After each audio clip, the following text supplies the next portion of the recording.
Hello students, this is Manisha Tomar on my YouTube channel Chemistry for All Exams, and today we will discuss chapter of class 11th Chemical Bonding and Molecular Structures. Chemical Bonding and Molecules.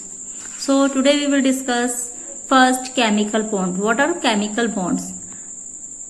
हाँ, सबसे पहले बताइए students, what are chemical bonds?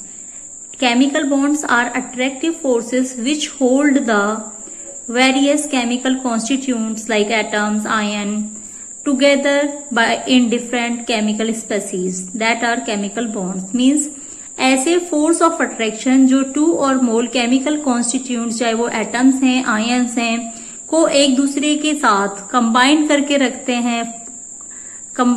रखते हैं, उन्हें हम chemical bonds कहते हैं. सबसे पहले जो कॉन्सेप्ट दिया गया था केमिकल बॉन्डिंग का, वो कॉसल-ल्यूइस अप्रोच थी. According to Kossel Lewis approach to chemical bonding, atoms take part in bond formation to complete their octet or to acquire the electronic configuration of nearest inert gas atoms. यानी कि octet rule. Octet rule का मतलब क्या होता है कि किसी भी एटम के आउटर मोस्ट जो इलेक्ट्रॉन्स होते हैं, they are called valence electron, आप जानते होंगे. और उसमें कितने इलेक्ट्रॉन होते हैं, उसको completely inert gas configuration obtain करने के लिए कितने इलेक्ट्रॉन्स एक्वायर किए जाते हैं या कितने इलेक्ट्रॉन लूज किए जाते हैं. गेनिंग और लूजिंग और शेयरिंग ऑफ इलेक्ट्रॉन्स से ऑक्टेट रूल को कंप्लीट किया जाता है. मीन्स उनके वैलेंस ऑक्टेट को कंप्लीट किया जाता है इनर्ट गैस का की तरह. उसे हम बोलते हैं chemical bonding according to Kosel-Lewis approach, or this rule is called octet rule. It can be achieved by gaining, losing or sharing of electrons. Next one, Lewis symbols. In this video I will explain in summarized form, not in depth. Lewis symbols. Valence electrons are reported by dots around the chemical symbols of elements.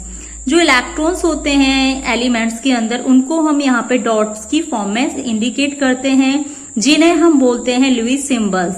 जैसे lithium के अंदर 1 electron होता है. Lithium का electronic configuration देखेंगे तो क्या होता है, लिथियम होता है जिसका एटॉमिक नंबर 3 होता है और इलेक्ट्रॉनिक कॉन्फ़िगरेशन इसका होता है 2 and 1. तो ये जो इलेक्ट्रॉन होता है, आउटर मोस्ट इलेक्ट्रॉन होता है, इसको हम बोलते हैं valence electron.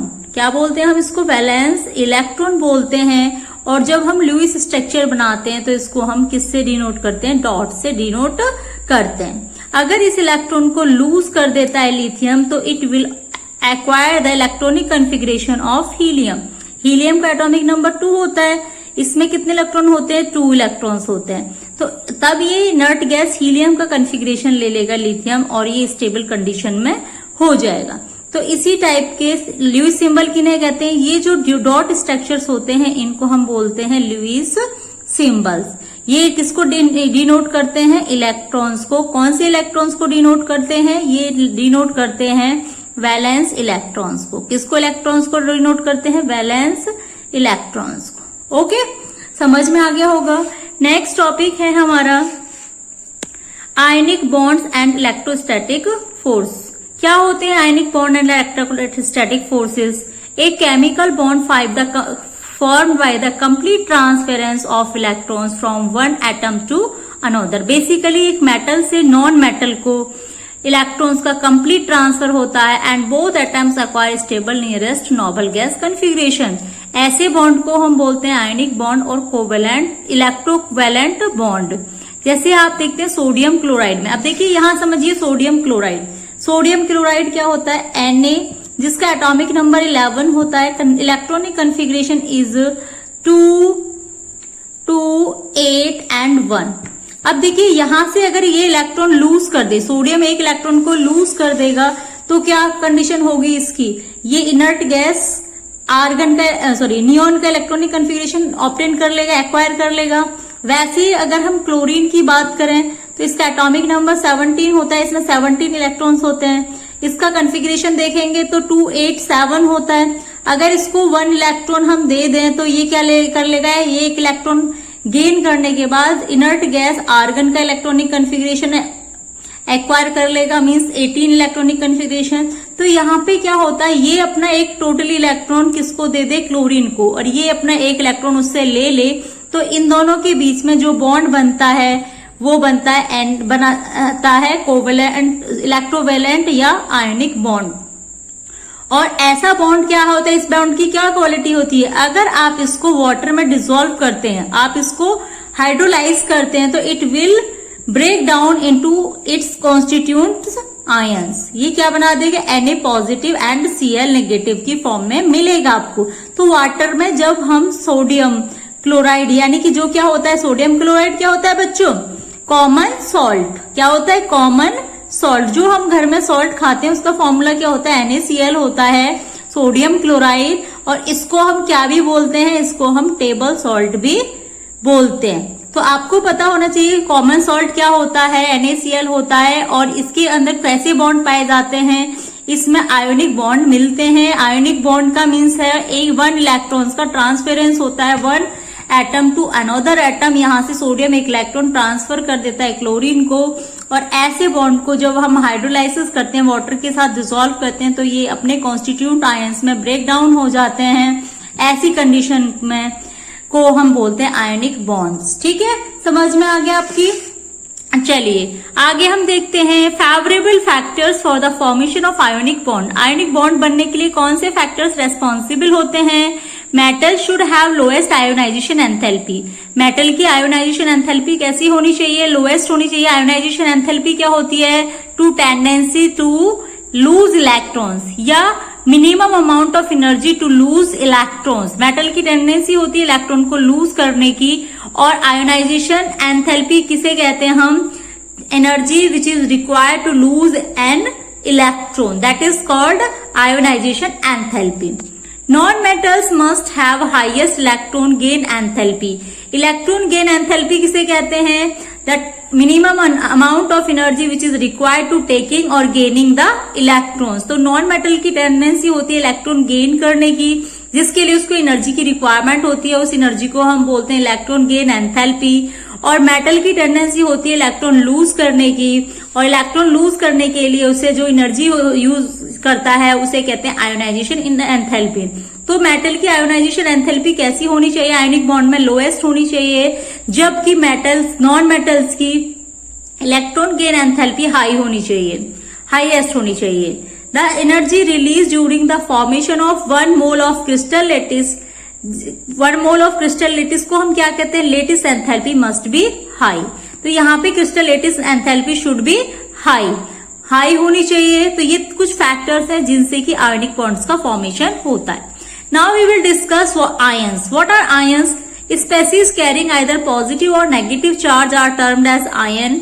Species carrying positive charge are called cations and that carrying negative charge are called anions. आप बच्चों ये जानते होंगे कि जो इलेक्ट्रॉन लूज करते हैं, देखिए जैसे अभी मैंने सोडियम का एग्जाम्पल बताया था, मैं अगेन लिखती हूँ, जैसे मैंने अभी आपको सोडियम का एग्जाम्पल बताया था, तो सोडियम क्या होता है, सोडियम की टेंडेंसी होती है 1 इलेक्ट्रॉन लूज करने की, तो ये पॉजिटिवली चार्ज हो जाता है और इलेक्ट्रॉन लूज कर दिया, इसे हम बोलते हैं कैटायन। तो यहाँ पे क्या था, यहाँ पे 11 इलेक्ट्रॉन्स थे इसके अंदर, किसमें ना, सोडियम में, और यहाँ पे इसने एक इलेक्ट्रॉन लूज कर दिया, तो अब यहाँ पे 10 इलेक्ट्रॉन्स हैं। वैसे ही अगर मैं बात करूं Cl की, तो Cl के पास 17 इलेक्ट्रॉन्स थे और इसने अगर एक इलेक्ट्रॉन को एक्सेप्ट कर लिया, गेन कर लिया, तो इसका हो गया Cl नेगेटिव, जिसे हम बोलते हैं एनायन, और इसमें इलेक्ट्रॉनों का नंबर हो गया 18। तो ऐसे आयन जिन्होंने इलेक्ट्रॉन लूज किया हुआ होता है वो कैटायन होते हैं, और जो इलेक्ट्रॉन गेन करते हैं वो एनायन होते हैं। ठीक है, पॉजिटिव और नेगेटिव चार्ज का मीन्स समझिएगा। नेक्स्ट क्वेश्चन है आपका, general characteristics of ionic compounds. Ionic compounds are usually solids in nature. Ionic compound कैसे होते हैं, नेचर में सॉलिड होते हैं। Ionic compounds have high melting and boiling points. Ionic compounds के मेल्टिंग एंड बॉइलिंग पॉइंट कैसे होते हैं बच्चों, हाई होते, कैसे होते हैं बच्चों, हाई होते हैं। नेक्स्ट कैरेक्टरिस्टिक होता है, ionic compounds are soluble in polar solvents like water but insoluble in non polar solvents like benzene. Polar solvent कौन से होते हैं, जिनमें डाइपोल मोमेंट पाया जाता है, तो पोलर सॉल्वेंट के अंदर आयोनिक कंपाउंड सॉल्युबल होते हैं, जबकि नॉन पोलर सब्सटेंसेस के अंदर आयनिक कंपाउंड इनसॉल्युबल होते हैं। Ionic compounds are good conductors in molten state and in aqueous solution. अब देखिए बहुत ही इंपॉर्टेंट क्वेश्चन, यहां से मैं एक एग्जाम्पल आप लोगों के साथ डिस्कस करूंगी। अगर आपसे पूछे सॉल्ट यानी कि कॉमन सॉल्ट यानी कि सोडियम क्लोराइड, अगर आपसे पूछे सोडियम क्लोराइड जो कि कॉमन सॉल्ट होता है, is it conductor for electricity? क्या क्वेश्चन है आपका? Is it conductor for electricity? तो इसकी देखिए दो कंडीशन हो सकती हैं, एक आपकी सॉलिड फॉर्म हो गई और दूसरी आपकी हो गई एक्वस फॉर्म। एक्वस फॉर्म का मतलब क्या है? जब ये वाटर के अंदर डिसॉल्व है, तो जब ये सॉलिड फॉर्म में होता है तो it is insulator for electricity. कैसा होता है ये? Insulator for electricity. जबकि ये एक्वस फॉर्म में जब होता है, ये होता है conductor for electricity. Conductor for electricity because यहाँ पे क्योंकि मैंने आपको बताया है ये अपने कॉन्स्टिट्यूएंट आयंस में डिसोशिएट हो जाता है और जब ब्रेक डाउन हो जाता है इसका तो इसके अंदर इलेक्ट्रॉन्स का ट्रांसफर होता है जिससे कि इलेक्ट्रिसिटी भी ट्रांसफर होती है। तो आई होप कि आपकी ये बात समझ में आ गई होगी। नेक्स्ट कैरेक्टरिस्टिक होता है आयनिक कंपाउंड्स का।